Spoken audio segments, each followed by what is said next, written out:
Olá para você que me assiste. Hoje vamos dar continuidade à análise dessa obra aqui, de Mário Vargas Llosa, A Civilização do Espetáculo. Esse é o terceiro vídeo de uma série que espero eu termine totalizando 4 vídeos. E caso você queira assistir os vídeos anteriores, tem um link disponibilizado aqui embaixo, onde você assiste em sequência os 4 vídeos. E vamos dar continuidade. Esse é o terceiro. A gente vai falar hoje sobre, na visão de Mário Vargas Llosa, qual vem sendo o papel do intelectual, né? Bom, começar com a página aqui 39. Qual vem sendo o papel do intelectual nessa conjuntura? É uma obra que fala a respeito da cultura, né? De uma maneira em geral, civilização do espetáculo, pois ele acredita que essa cultura vem sofrendo ao longo dos anos uma degradação e se direcionando a um mero entretenimento, né? Dando uma breve resumida à ideia central do livro. Então tá aqui, vamos falar sobre a questão do intelectual, né? Porque um fato singular da sociedade contemporânea é o eclipse de um personagem que há séculos e até relativamente poucos anos desempenhava papel importante na vida das nações, o intelectual.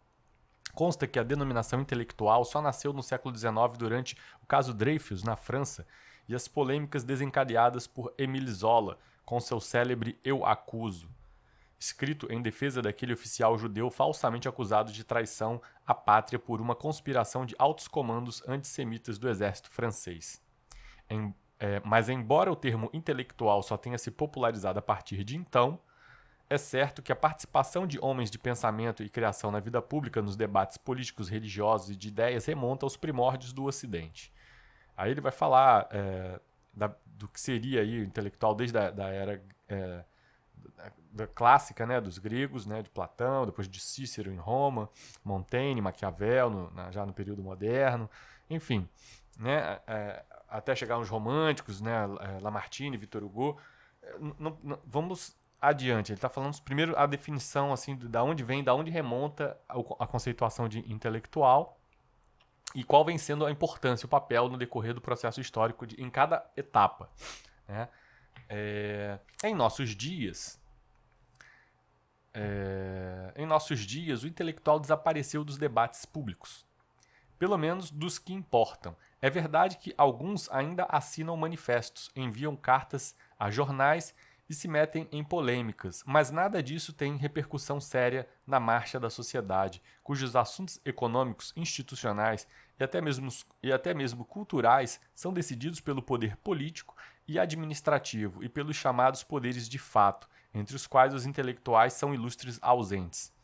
Conscientes da posição secundária a que foram reduzidos da sociedade na qual vivem, sua maioria optou pela discrição ou pela abstenção no debate público, confinados em sua disciplina ou em seus afazeres particulares. Dão as costas àquilo que há meio século se chamava compromisso cívico ou moral do escritor e do pensador em sociedade. Faço uma breve pontuação. É possível que, após a leitura desse parágrafo, você conclua que o fenômeno que se vislumbra na cultura, dessa degradação cultural, decorra de uma ausência, uma omissão do intelectual. Você pode encontrar um aparente conflito de visão se você ler, por exemplo, Thomas Sowell, Os Intelectuais e a Sociedade, em que ele vai afirmar o contrário. Ele vai afirmar que os intelectuais têm se engajado na formação de uma opinião pública e que hoje o caminho que a sociedade trilha depende essencialmente desses intelectuais, pois eles que formam a opinião pública. Então, também é uma obra muito interessante, possivelmente eu traga para cá. Agora, veja, por que eu digo que é uma aparente contradição, não é uma contradição efetiva? Por causa da definição do termo intelectual.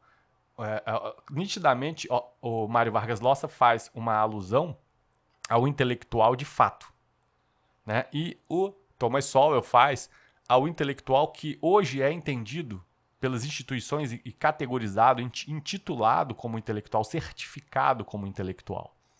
Então, há uma oposição entre essas duas figuras de homo intellectus, né? O de fato, que infelizmente, em grande parte, não vou dizer a totalidade, é claro, porque não sou adepto a extremismos, mas em grande medida são pessoas que ou estão dentro das instituições silenciadas, de forma eles estão silenciados, ou estão fora das instituições, e aí sim vale o que Mário Vargas Llosa fala aqui, omissos, ausentes, né?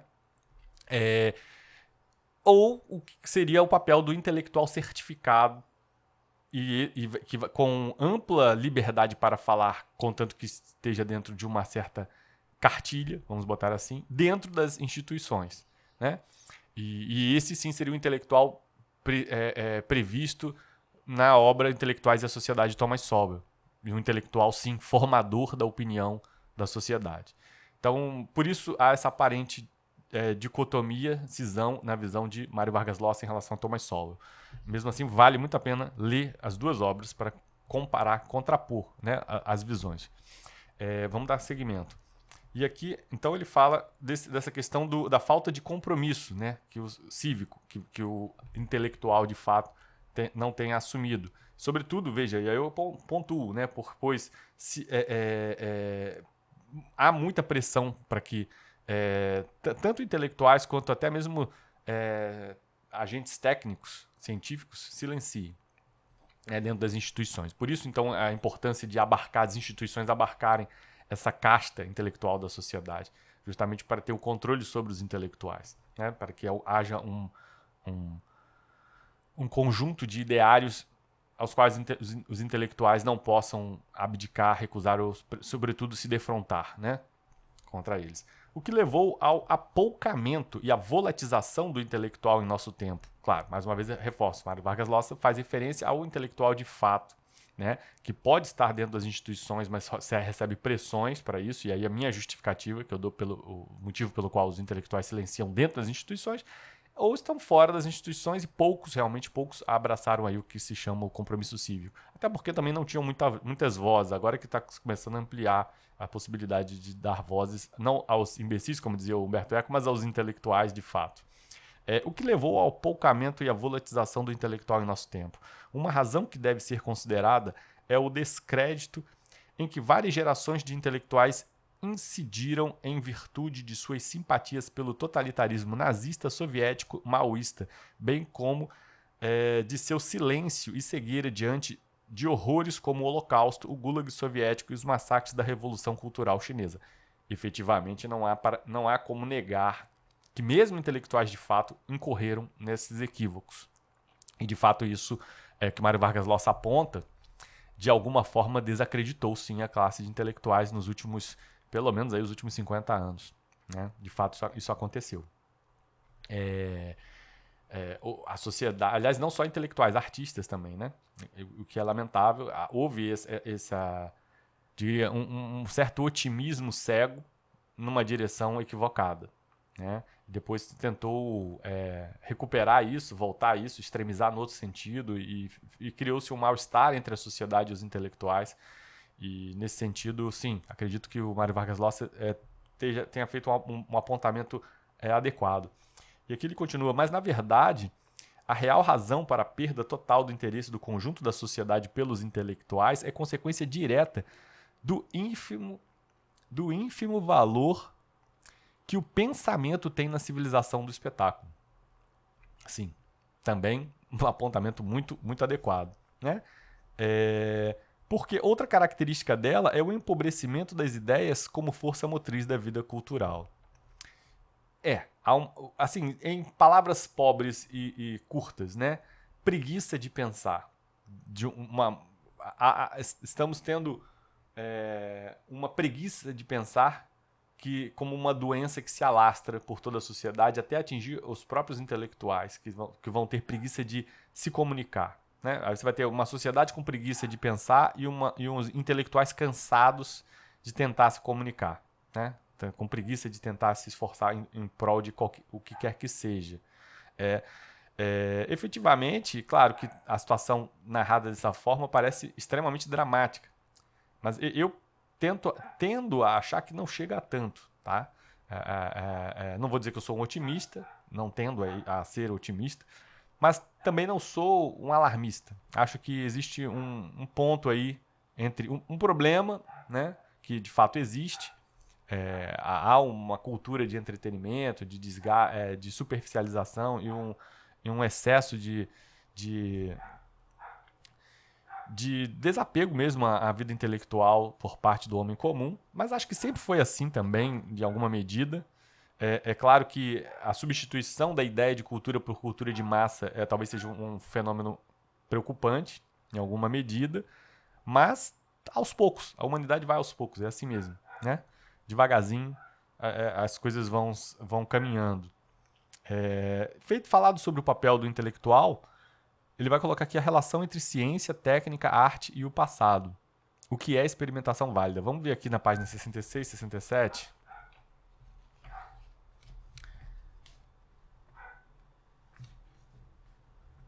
Relação entre ciência, técnica, arte e o passado, né? E o que é experimentação válida? 66, 67. Então, nesse processo, seria equivocado atribuir funções idênticas à ciência, às letras e às artes.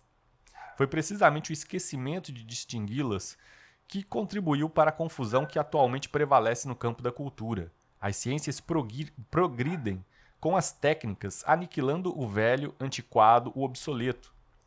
Para elas, o passado é um cemitério, um mundo de coisas mortas e superadas pelas novas descobertas e invenções. As letras e as artes se renovam, mas não progridem, não aniquilam o passado, constroem sobre ele, alimentam-se dele e às vezes o alimentam, de modo que, apesar de tão diferentes e distantes, Velázquez está tão vivo quanto Picasso, Cervantes, e Cervantes continua tão atual quanto Borges ou Faulkner. As ideias de especialização e progresso. Veja, aqui é interessante só um detalhe, né? Sim, uma visão bastante, diria, talvez um tanto quanto conflitante com, por exemplo, a visão do cineasta Jean-Luc Godard, que pensa a arte expandindo a cultura, né? Consequentemente, inovando, criando novos campos de ação. Mas sim, veja, talvez não seja tão conflitante, porque expandir não significa necessariamente apagar também, né? Talvez seja até um equívoco meu achar que haja uma oposição aí na visão de Lossa com a visão do Godard.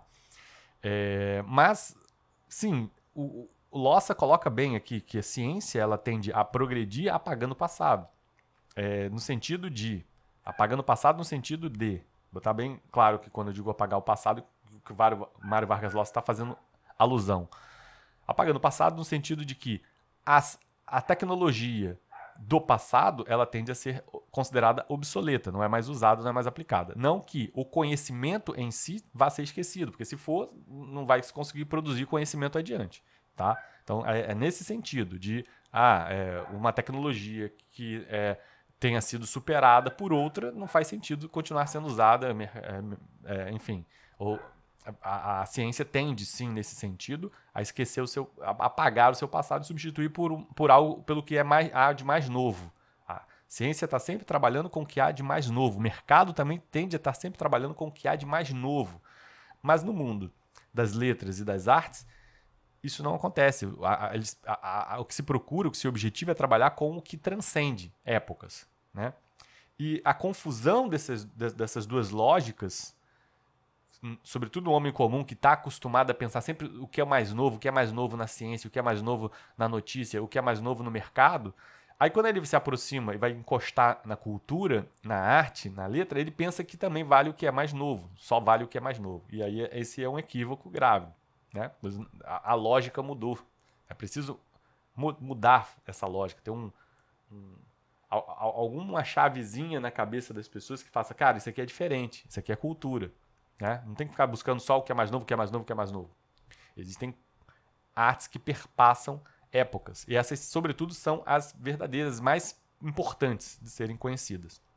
Né? Pois falam de uma essência humana que é um núcleo que dificilmente se modifica. Né? A ideia de especialização e progresso inseparáveis da ciência são inválidas para as letras e as artes, o que não quer dizer, evidentemente, que a literatura, a pintura e a música não mudem, não evoluam. Exatamente. Expande, como o Godard coloca, expande em determinadas direções, mas não significa que vai apagar, né, o que está para trás. Aqui, eu estou exatamente vindo para 67. Então ele coloca: as letras e as artes constituíram até agora o denominador comum da cultura, o espaço no qual era possível a comunicação entre seres humanos, apesar de diferentes línguas, tradições, crenças e épocas, pois quem hoje se emociona com Shakespeare, ri com Molière e se deslumbra com Rembrandt e Mozart, está dialogando com quem no passado os leu, ouviu e admirou, né? Fantástico, né? Um posicionamento, eu considero um posicionamento muito interessante. Aqui ele agora vai falar sobre o que é experimentação válida e o que não é. Vamos falar dos vanguardistas, né? No campo cultural. E isso também, essa definição, tanto quanto interessante a gente ter a oportunidade de ouvir um conhecedor, né, de arte e de cultura como Mário Vargas Llosa, a opinião dele do que seria uma boa experimentação e do que não seria. Então, aqui. Mas essas obras experimentais ou de vanguarda, se de fato expressassem zonas inéditas da realidade humana e criassem formas de beleza duradoura, sempre acabavam por educar leitores, espectadores e ouvintes, integrando-se desse modo no patrimônio comum. A cultura pode e deve ser também experimentação, é claro, desde que as novas técnicas e formas introduzidas pela obra ampliem o horizonte da experiência da vida, revelando seus segredos mais ocultos ou expondo-nos a valores estéticos inéditos que revolucionem nossa sensibilidade e nos deem uma visão mais sutil e nova desse abismo sem fundo que é a condição humana.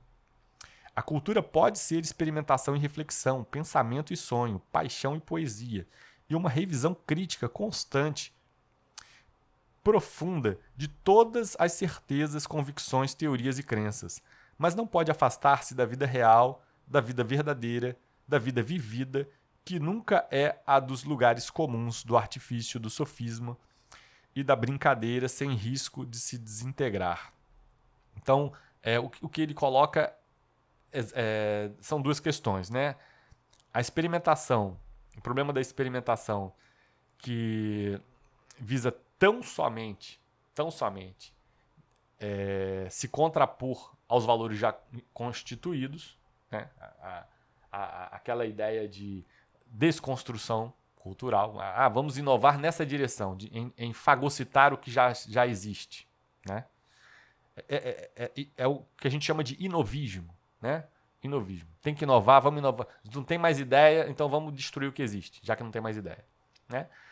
E a outra questão é a questão do entretenimento puro e gratuito, esquecer-se de si mesmo de uma forma rasa. Pois veja, é delicado, sutil, tênue essa linha que divide o entretenimento da arte de contemplação. É claro, algumas pessoas vão dizer, mas a arte de contemplação visa a virtude, visa o que é a superação dos limites humanos, né? E eu diria nem sempre, nem sempre. E sim, eu não sou. Veja, acredito que o próprio Mário Vargas Llosa também, alguém que falou aqui em algum momento, eu não lembro exatamente aonde, que ele não é contra o entretenimento. Ele só é contra a visão que se foca exclusivamente na cultura como entretenimento. Mais nada. Nada além de entreter-se, né? Então, veja, isso é bem diferente. Há que se tomar um cuidado com isso, porque algumas pessoas pensam, radicalizam em alguns dos sentidos, né? Ou vê a cultura de massa puramente como entretenimento, ou passa a ter ódio dessa cultura de entretenimento, passa a achar que não se pode entreter-se com cultura, né? Eu sou contra. Se você está se divertindo, então tem alguma coisa errada. A cultura tem que ser desagradável, ou tem que fazer você refletir necessariamente. Você não pode te trazer. Não é isso, é que os problemas são os radicalismos. Essa é a questão. Então, se você acha que, por exemplo, só deve usar a cultura para se entreter e nada mais além disso, né, sem trazer nenhuma reflexão, isso é um radicalismo. Da mesma forma, se você se opõe totalmente a qualquer forma de felicidade trazida pela arte, né, ou pela cultura, você também está assumindo uma posição um tanto quanto radical. Vamos ver aqui o que ele fala agora sobre os movimentos de maio de 68. Né? Para quem não sabe, os movimentos de maio de 68 foram movimentos que se alastraram na Europa, nos Estados Unidos. Né? No Brasil teve também movimentos contraculturais, movimentos sobretudo mobilizados por comunidades hippies, jovens rebeldes, objetivando mudar paradigmas que permeavam a sociedade até então. Tem algum valor, mas também merece alguma crítica em alguma medida, né? Movimentos muitas vezes motivados também por excessos e abusos no uso de entorpecentes, o que nesse sentido acredito tenha prejudicado muito a sociedade da época, porque perdemos vidas, pessoas, inclusive ícones, né, da música, né? Vamos ver aqui o que ele vai falar desses movimentos de 68 e o fim da autoridade, né? Porque, de fato, era um movimento que tinha por objetivo acabar com a autoridade, né? E não houve nenhuma espécie, isso sim vale como crítica ao movimento, não houve uma pergunta se isso era realmente, primeiro, possível, segundo, proveitoso para a sociedade, né? Efetivamente. Aqui. Mas a autoridade no sentido romano, auctoritas, não de poder, mas como define o dicionário da Real Academia Espanhola, em sua terceira acepção de prestígio e crédito que se reconhece a uma pessoa ou instituição por sua legitimidade ou por sua qualidade e competência em alguma matéria. Essa não voltou a levantar a cabeça, né? Eu comecei aqui. Mas eu poderia ter voltado um pouco antes aqui. Ó. É evidente que maio de 68 não acabou com a autoridade que já fazia tempo vinha passando por um processo de debilitação generalizado em todas as esferas. Mas a revolução dos filhos de gente bem, a fina flor e a nata das classes burguesas e privilegiadas da França, que foram os protagonistas daquele divertido carnaval, né? Que proclamou como um dos lemas do movimento é proibido proibir, né? Lembramos até daquela música do Caetano Veloso aqui no Brasil, estendeu ao conceito de autoridade sua certidão de óbito e deu legitimidade e glamour à ideia de que toda autoridade é suspeita, perniciosa e desprezível e de que o ideal libertário mais nobre é desconhecê-la, negá-la e destruí-la. E aí sim ele volta para a questão da definição de autoridade nesse sentido aqui que ele dá na acepção da Real Academia Espanhola, né? De instituição por sua legitimidade, por sua qualidade e competência em alguma matéria. Claro, eu não posso deixar de lembrar, né, da visão aristocrática de Aristóteles, né, que dá a excelência, né, e dali surge a ideia de elite natural, né, que tem ligação direta com essa visão de excelência, né, aristocrática. A elite natural se compõe justamente pelo respeito que se coloca, se impõe, né, junto aos outros, por variados critérios. Aí você pode discutir quais os critérios que fazem com que as pessoas tendam a seguir alguém, né? E aqui a gente vai colocar no 76, né? Exatamente, né? O mestre despojado de credibilidade e autoridade, muitas vezes transformado do ponto de vista progressista em representante do poder repressivo, ou seja, no inimigo ao qual era preciso resistir e que se devia até mesmo abater caso se quisesse alcançar a liberdade e a dignidade humana. Não só perdeu a confiança e o respeito, sem as quais era impossível cumprir eficazmente sua função de educador, de transmissor tanto de valores como de conhecimentos perante seus alunos, como também o dos próprios pais de família e de filósofos revolucionários que, à maneira do autor de Vigiar e Punir, ele está falando do Foucault, claro, né? Nele encarnaram um daqueles sinistros instrumentos, né? Aqui eu vou botar, muitos mestres de boa fé deram crédito a essa satanização de si mesmos e, pondo lenha na fogueira, contribuíram para aumentar o estrago, aderindo a algumas das mais disparatadas consequências da ideologia de maio de 68 no que se refere à educação, como considerar aberrante a reprovação de maus alunos, a repetição de ano e até mesmo a atribuição de notas e o estabelecimento de uma ordem de preferência no rendimento escolar dos estudantes, pois fazendo semelhantes distinções se propagariam a nefasta noção de hierarquias, egoísmo, o individualismo, a negação da igualdade e o racismo, né? E aqui, mas uma das perversas consequências do triunfo das ideias de maio de 68 foi que o resultado disso se acentuou brutalmente a divisão de classes a partir das salas de aula.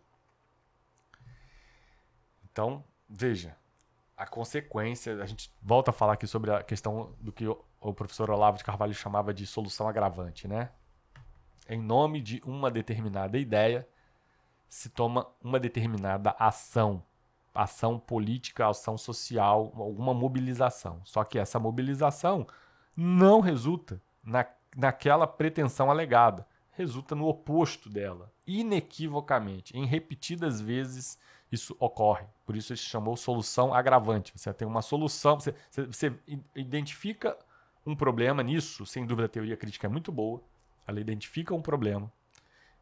Ou seja, toda a teoria crítica ela é ótima para criticar, né? Não à toa o nome é teoria crítica. Porém, quando ela vem apresentar uma solução para aquele problema, a solução costuma ser agravante. Desconfie. Pense exatamente, faça uma reflexão sobre as soluções. A solução tende a ser agravante. Ao invés de você resolver o problema, você agrava ele. Sim, então, continuando. Por que a solução tende a ser... As soluções apresentadas pela teoria crítica tendem a ser inequivocamente, invariavelmente, acabam sendo agravantes? Porque, sobretudo, se foca nos sintomas, nos efeitos, e se despreza as causas. Na verdade, algumas dessas causas, a teoria crítica chega ao ponto de dizer que são inexistentes, como, por exemplo, a existência de uma essência humana. Acredita-se, já desde o iluminismo, que isso não existe, essa coisa da essência humana, que ela pode ser completamente modulada, moldada. E, consequentemente, todo tipo de efeito que se vislumbra negativo na sociedade tende-se a acreditar, a intelectualidade que adere à teoria crítica tende a acreditar que seja possível contorná-la, modificá-la e superá-la em absoluto, sobretudo superá-la em absoluto. Então, esse excesso de otimismo no que diz respeito à modulação da essência humana despreza as causas mais profundas e, pior, os torna cego para causas que são primeiras para produzir esses efeitos, como, por exemplo, intervenções de cunho político, institucional, ideológico, que originam são responsáveis por parte desses efeitos. E aí, quando você apresenta como solução justamente o veneno que produziu esse efeito, que são intervenções políticas, a tendência é que você ou não consiga resolver o problema atingido, ou pior, você agrave ele. Você está usando como se fosse uma homeopatia, o próprio princípio ativo produtor dessas mazelas, de algumas dessas mazelas, né? Em outra medida, você também despreza a verdadeira causa, que são causas das quais, em alguma medida, o homem não pode abrir mão, porque faz parte de sua própria natureza. Então, dependendo da situação, o que ocorre é isso. E aí, vejam, os movimentos de Maio 68 querem abolir a existência de autoridade. Veja, faz parte da natureza humana precisar de autoridade, de algum nível de autoridade. Né? Veja, ao mesmo tempo que uma parcela da teoria crítica que abolia a ideia de autoridade, a outra acredita que possa se criar uma autoridade absoluta, só confia numa autoridade absoluta. Então você tem os dois radicalismos. E o pior, geralmente quando você força muito numa direção, o que você obtém é o radicalismo oposto, justamente porque você despreza as causas primárias. Né?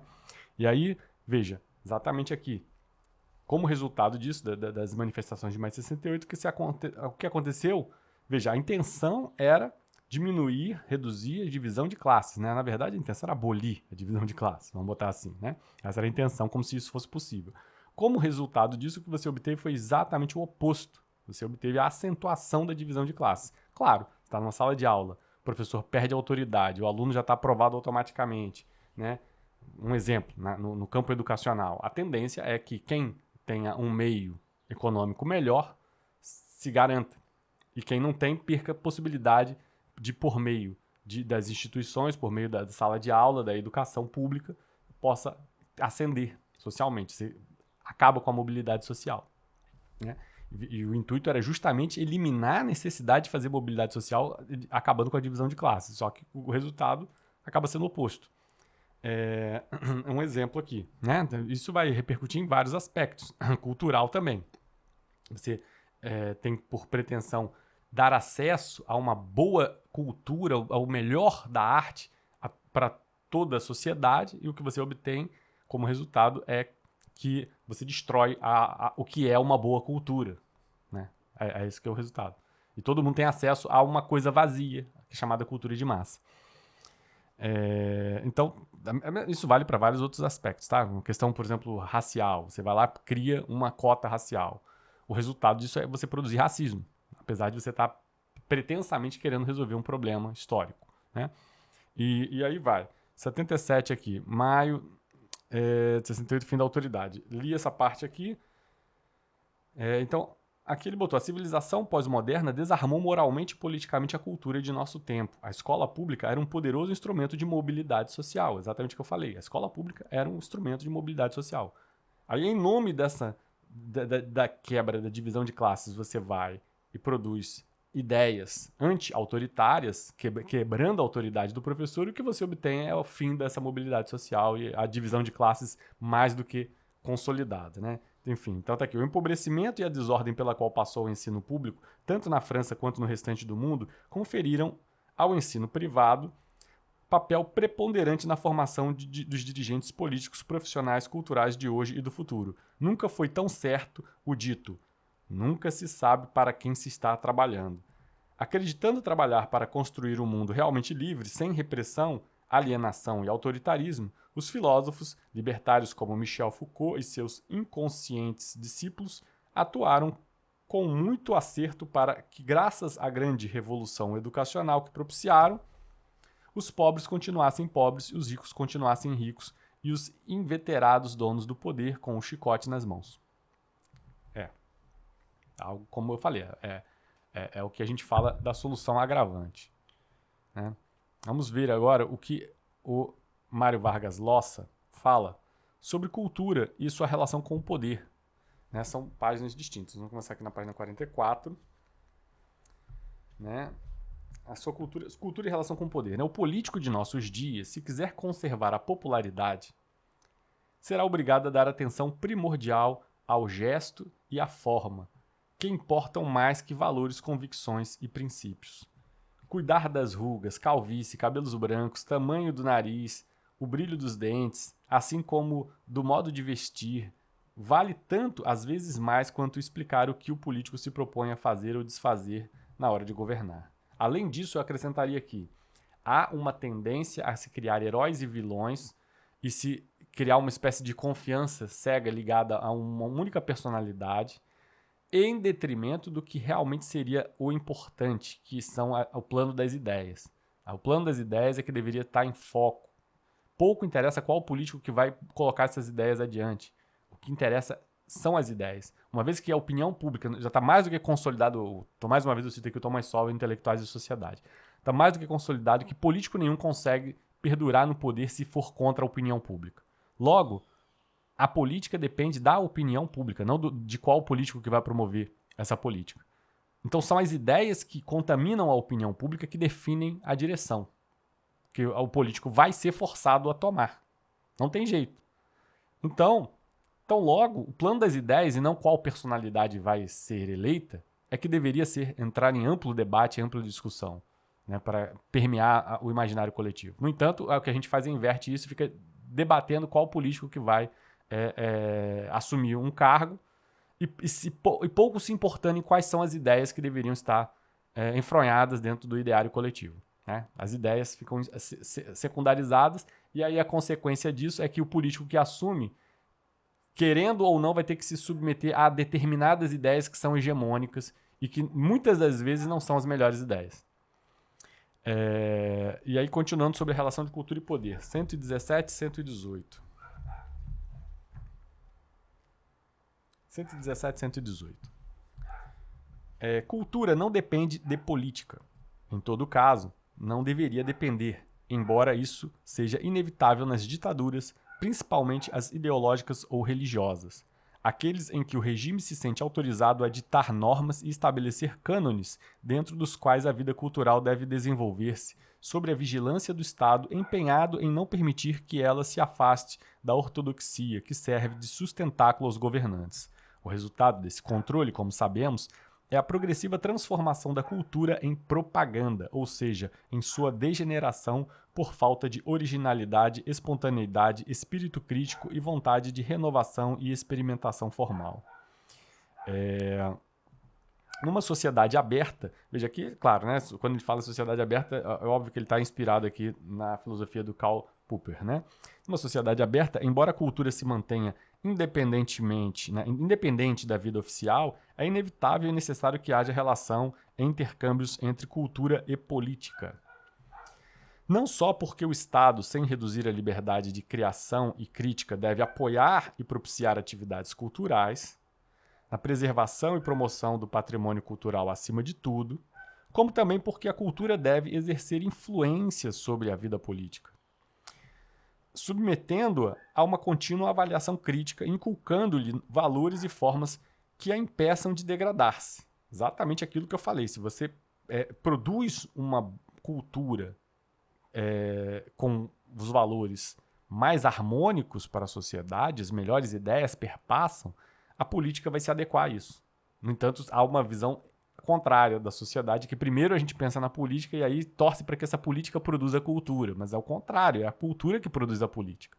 Né? Então, na civilização do espetáculo, infelizmente, a influência exercida pela cultura sobre a política, em vez de exigir que essa mantenha certos padrões de excelência e integridade, contribui para deteriorá-la moral e civicamente, estimulando o que possa haver nela de pior. Assim ocorre o curioso paradoxo de que, enquanto nas sociedades autoritárias é a política que corrompe e degrada a cultura, nas democracias modernas é a cultura, ou aquilo que usurpa o seu nome, que corrompe e degrada a política e os políticos. Então ele coloca, numa sociedade autoritária, a política arroga para si a produção cultural e degrada a cultura, transformando em propaganda, propagandismo. E numa sociedade democrática, de acordo com Mário Vargas Llosa, essa ausência de cultura, isso que ocupa o seu lugar, né, chamado entretenimento, essa ausência de cultura que degrada a política. Então é uma visão muito, muito interessante aqui do Mário Vargas Llosa, ponderada nessa relação de cultura e poder. Agora, para fechar, vamos falar sobre a questão do desapego da lei. 132, 133. O desapego da lei.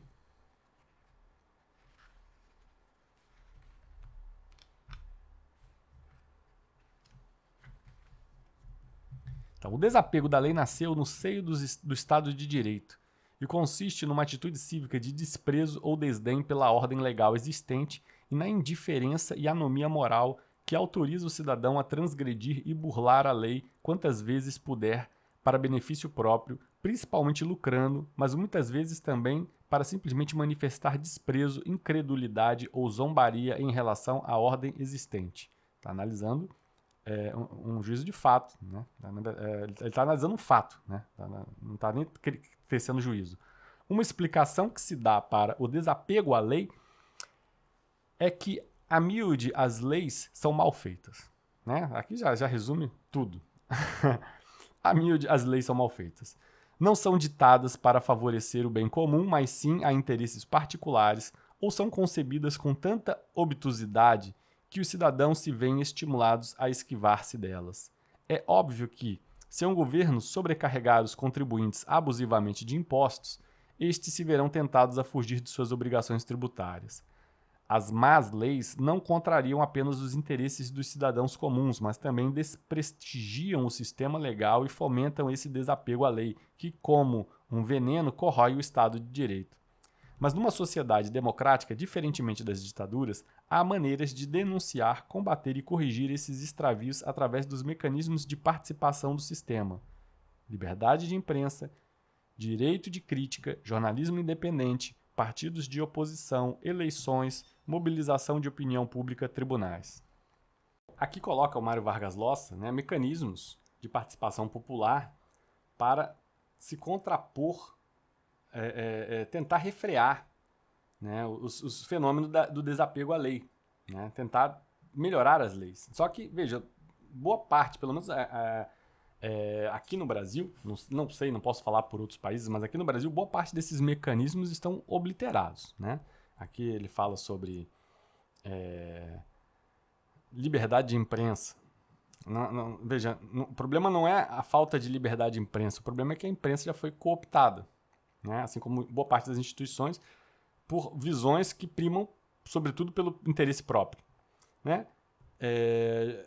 jornalismo independente no Brasil é chamado de fake news. Também, veja, outro problema. Partidos de oposição, qual? Qual partido que é de oposição no Brasil? Não existe. Todos os partidos têm você pode analisar pelo nome dos partidos, já define, né? O posicionamento é o mesmo. E basicamente, os partidos têm como primam, sobretudo, pela preservação própria da classe política. Eleições, não preciso nem falar. A transparência no processo, há uma recusa institucional em produzir transparência nesse processo. Né? Opinião pública, o resultado é o que nós temos como opinião pública. Opinião pública revoltadíssima contra as instituições. A gente vive um processo patológico de cisão entre instituições e opinião pública. É um problema sério. E tribunais, eu não preciso nem falar. Né? Tribunais, nos dias de hoje, é o novo sistema feudal, é o sistema de tribunais. Academias, todo tipo de mordomia oferecida aos nossos juízes, que deveriam, antes de tudo, primar pela própria imagem, ao invés de usurparem do cargo que lhes foi confiado. De forma que esses mecanismos estão obliterados. Né? E aqui, continuando, o desapego à lei resulta da destruição dessa confiança, da sensação de que o próprio sistema está podre e de que as más leis que ele produz não são exceções, e sim consequência inevitável da corrupção e dos tráficos que constituem sua razão de ser. Né? E, efetivamente, é isso. Como podemos nos apegar à lei se a lei não é respeitável? Né? Eu ainda vou adentrar sobre a questão dos abusos no uso da lei. Nossa, eu poderia fazer vídeos e vídeos sobre isso, né? Mas posso ilustrar isso melhor. Aqui, vamos continuar. Essa identificação entre lei e moral é uma característica anglo-saxônica e protestante. Não costuma existir nos países latinos nem hispânicos. Tá, obviamente, falando da lei consuetudinária, ou seja, apoiada nos costumes, que é o que acontece nas ilhas, né, britânicas, né, nos Estados Unidos em boa medida. Então, a sociedade acaba se voltando menos contra a lei, uma vez que a lei não tenta criar o homem, forjar a essência humana. Né? A lei respeita essa essência, entende que já existe uma ordem espontânea previamente consolidada, construída, e ela não tenta ficar induzindo para onde o ser humano deve ir. Né? Não é função da lei fazer isso, querer transformar o homem. Né? A função da lei é tentar produzir justiça, impedir que o homem degrade a si próprio, através de um processo de justiça. No entanto, nos países latinos e hispânicos, há uma tendência otimista de achar que a lei pode fazer o homem. A lei que vai fazer a sociedade. Né? Construir a sociedade à sua imagem e semelhança dos legisladores. Então, nestes últimos, os cidadãos tendem mais a resignar-se à lei do que a ver nela a encarnação de princípios morais e religiosos, a considerar a lei como um corpo estranho, não necessariamente hostil nem antagônico às suas crenças espirituais. Então, está aqui uma boa ponderação sobre o que vem acontecendo no nosso país, né? E podemos dar continuidade aqui, né? O desapego pressupõe que as leis são obra de um poder que não tem outra razão de ser senão de servir a si mesmo, ou seja, as pessoas que o encarnam e o administram. Não poderia ser uma definição melhor do que acontece no Brasil. Não poderia. Né? E por isso é tão fácil num país como o nosso há um apego a ideias que são absolutamente, radicalmente contra a existência de instituições. Sendo que, na verdade, se poderia imaginar instituições que respeitassem, fossem funcionais, respeitassem a sociedade. Né? Mas, a partir do momento que essas instituições se tornam corrosivas, é natural que a sociedade reaja. Né? E a maioria costuma acatar a lei porque não tem outra opção, por medo, ou seja, pela percepção de que há mais prejuízo que benefício em tentar infringir as normas. E veja, infelizmente é o que acontece. 136, para fechar aqui, o que digo a respeito Sim, ele está falando aqui da questão. Bom, vamos passar isso aqui. Que esse desapego à lei não é apenas predisposição do terceiro mundo. No primeiro, também começa a fazer estragos e ameaça a sobrevivência da indústria e do comércio que operam dentro da legalidade. O que eu ouço falar, o feedback que eu tenho de amigos meus que moram na Europa é de que não existe mais livre iniciativa, né, em muitos países, né? Por exemplo, a Espanha, eu tenho amigos meus que vivem, são espanhóis, inclusive são espanhóis, né? E eles falam que, por exemplo, se você for tomar uma livre iniciativa de montar uma barraquinha na rua, você vai preso. Se você não tiver não sei quantos cursos, não pagar não sei quantas taxas, se você não tiver seguro do seu carro, por exemplo, você também perde o carro. Não basta só pagar os impostos, tem que ter seguro. Se você colocar energia solar, você tem que pagar imposto sobre a energia daqueles núcleos, cédulas de energia solar, do teto solar que você colocar, nos módulos que você colocar sobre o seu teto. Né? Entre muitos outros exemplos de feedback que eu já ouvi sobre a Europa. Na Alemanha, por exemplo, é uma coisa escandalosa. Eu tenho amigos na Itália também. É uma coisa escandalosa. A Alemanha é escandaloso.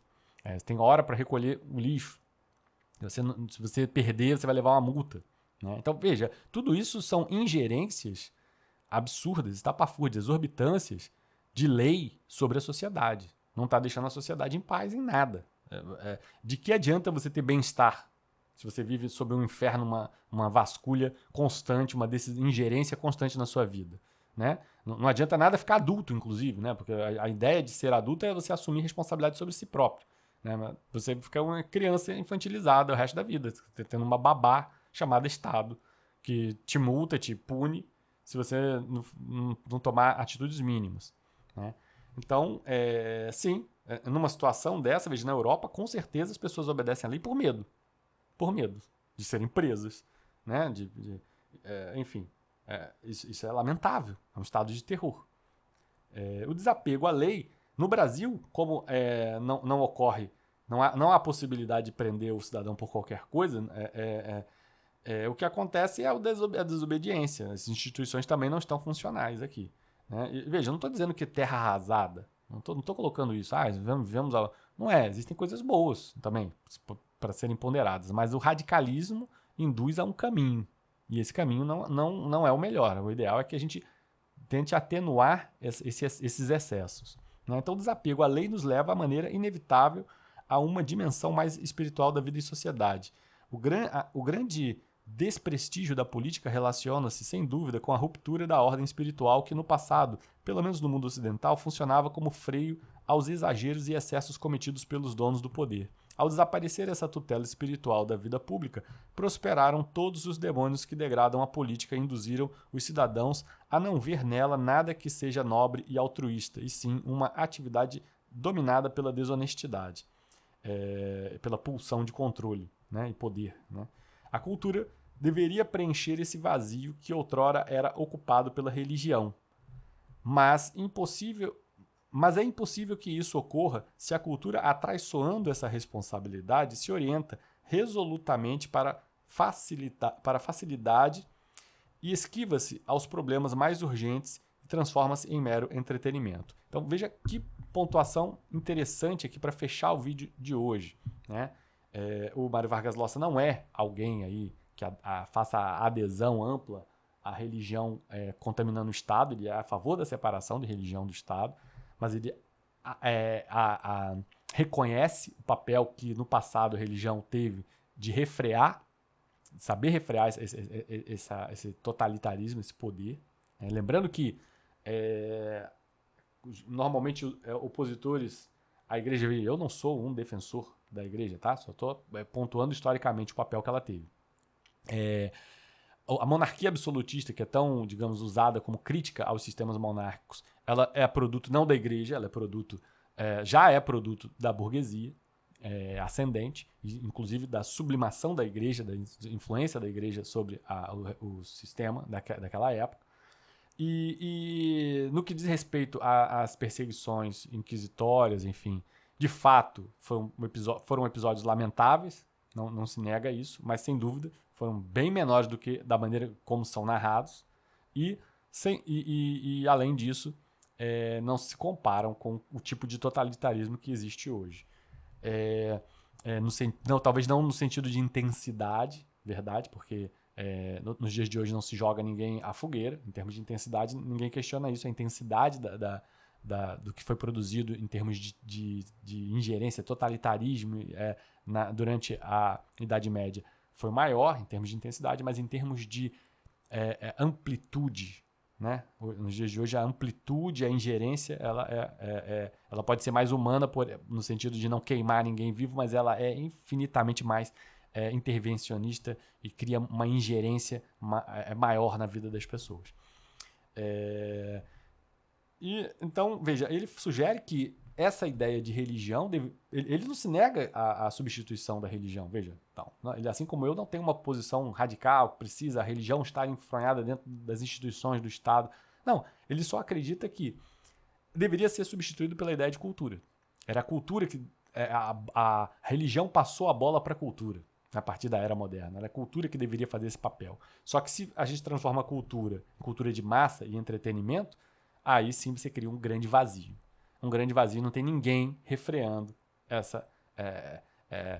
essa percepção em que de que a política é necessariamente um instrumento de controle sobre o outro, sobre a sociedade. Se não tem ninguém refreando isso, já que a cultura virou um vazio, uma lacuna em branco, naturalmente as instituições se degradam, se destroem, elas se esfacelam, justamente não porque não consigam não porque não queiram exercer autoridade, mas porque querem exercer autoridade excessiva. E aí, consequentemente, a autoridade se degrada. As pessoas criam um desapego à lei ou obedecem à lei por mero medo. É isso, gente. Hoje, já me estendi muito. Vou finalizando o vídeo daqui. Espero que tenha sido útil de alguma forma. Um abração. Até a próxima. Esse é um canal de estudos e reflexões. Os estudos estão sendo publicados às terças e quintas às 8 da manhã. As reflexões aos sábados às 14 horas. Se você gosta do nosso conteúdo, se inscreva, curta, compartilhe e, sobretudo, nos agracie com o seu comentário. Caso ache que o conteúdo mereça receber um apoio, o endereço do nosso Pix está disponibilizado no campo de descrição dos vídeos. A propósito, convidamos você a participar do grupo de amigos. Você não precisa ficar solitário nesse caminho de estudos. Juntos, podemos trocar ideias, influências, livros, dicas e até um bate-papo informal. Um ajudando o outro e todos cresceremos muito mais rápido. Você vai gostar muito de participar. Além disso, recomendamos que você aprecie nossas playlists com nossos vídeos separados por tema, formato e autores, de forma a tornar o seu estudo ainda mais didático.